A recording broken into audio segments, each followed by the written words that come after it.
A couple of days ago, I held my very first webinar for parents on how to give their children a reading culture this year, 2025. And as usual, a lot of parents asked questions, but one woman in particular got my attention. She told me that her 6-year-old son loves to play a lot, and that each time you tell him to bring his books, he begins to cry. Now, that got my attention full time. Why would that child begin to cry when he is told to bring his books? Hi, I'm Gozie Okure. Welcome to my YouTube channel. In this channel, we discuss books and how to leverage reading for success in life. Please subscribe to my channel, and if you can give me a thumbs up, that would be amazing. In today's video, we will be discussing from tears to cheers, how to make reading a delight for your kids. Now, reading is one thing that should be delightsome. Reading is said to be a common denominator among all successful people in the world. Successful people generally read. That tells me that that should be one skill that a lot of parents should give their children so that they too can be successful in life. Unfortunately, a lot of children have a fear-based or pain-based association with reading, which shouldn't be. Now, the case in study is this woman that told me that her 6-year-old son begins to cry when he's told to bring his books.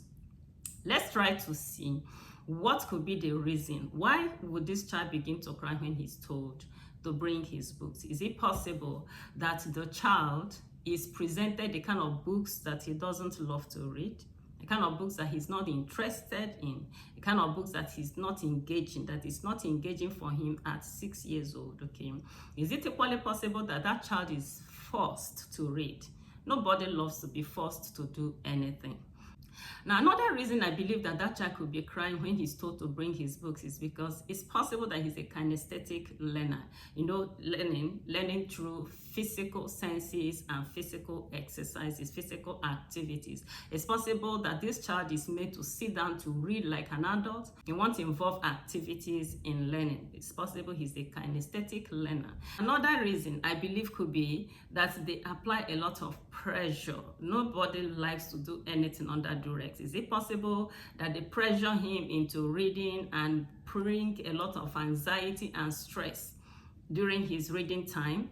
Could it also be that they make him to read for an extended period of time? You know, at 6 years old, the attention span is short.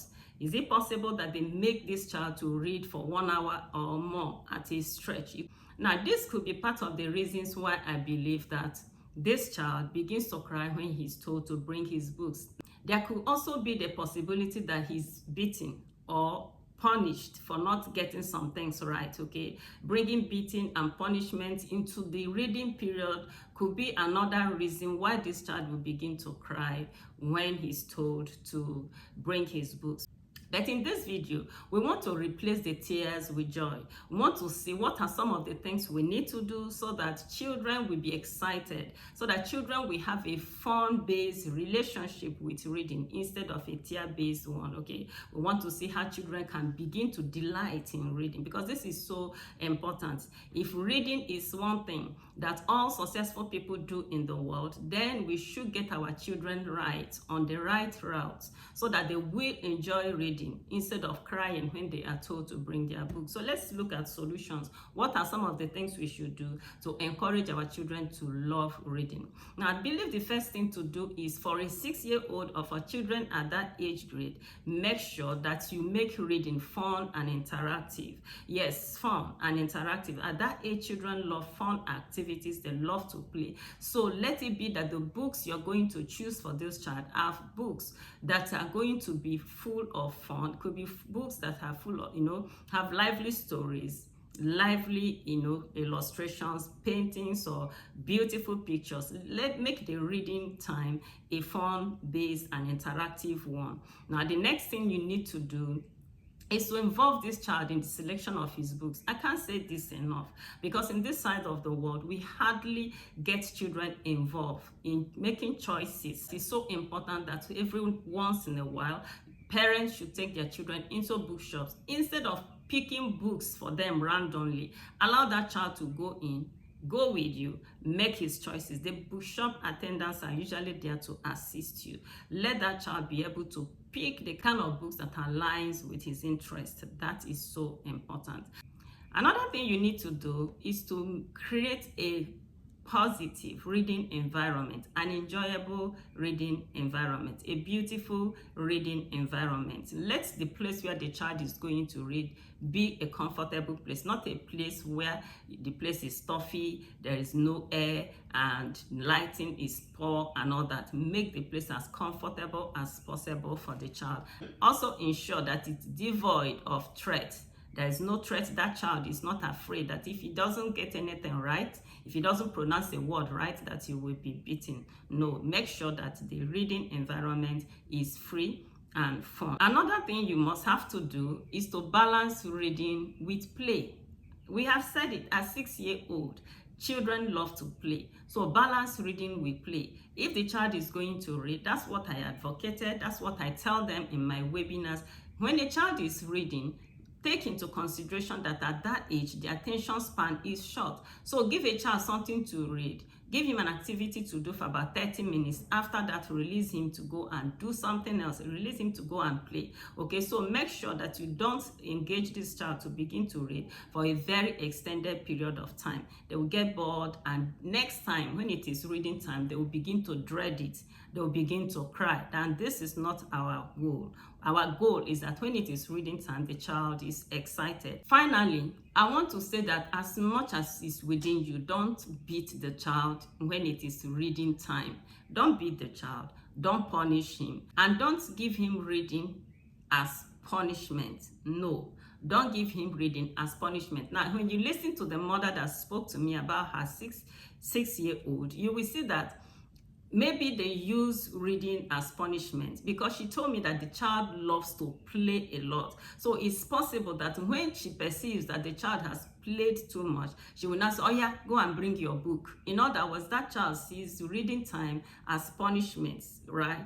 Don't do that. Avoid that, okay? So make sure that this child doesn't get beaten, this child doesn't get punished, and you don't use reading time as punishment for your child. I always encourage parents to start early. If you want your child to have a fun-based relationship with reading, then start early. Start with board books as early as possible. Introduce board books to the children. And you know, some of these board books are so beautiful that they can talk to the child. The child touches the flower or touches the picture, and the picture comes alive and talks to the child. The child is excited. Her interest is stirred up, and then this interest is further watered by the mother reading or the father reading bedtime stories. Every child loves stories, okay? So when you begin to give that child board books, the board already has a positive interaction with the board books, and then you now read stories for the child. You are introducing a beautiful association between that child, and enjoyment between that child, and fun. Now, if you do that, you will see that by the time that child is 6 years old, he won't begin to cry when you tell him to bring his books. Okay, so I want to encourage every parent listening to me, as much as lies within you, try to establish a beautiful association between reading and your child. And if you can do that, that child will go ahead and begin to read. And nobody reads consistently and remains poor in life. Nobody reads consistently and remains a failure in life. As I said in the beginning, I said that reading is one common denominator among all successful people in the world. So get your child initiated.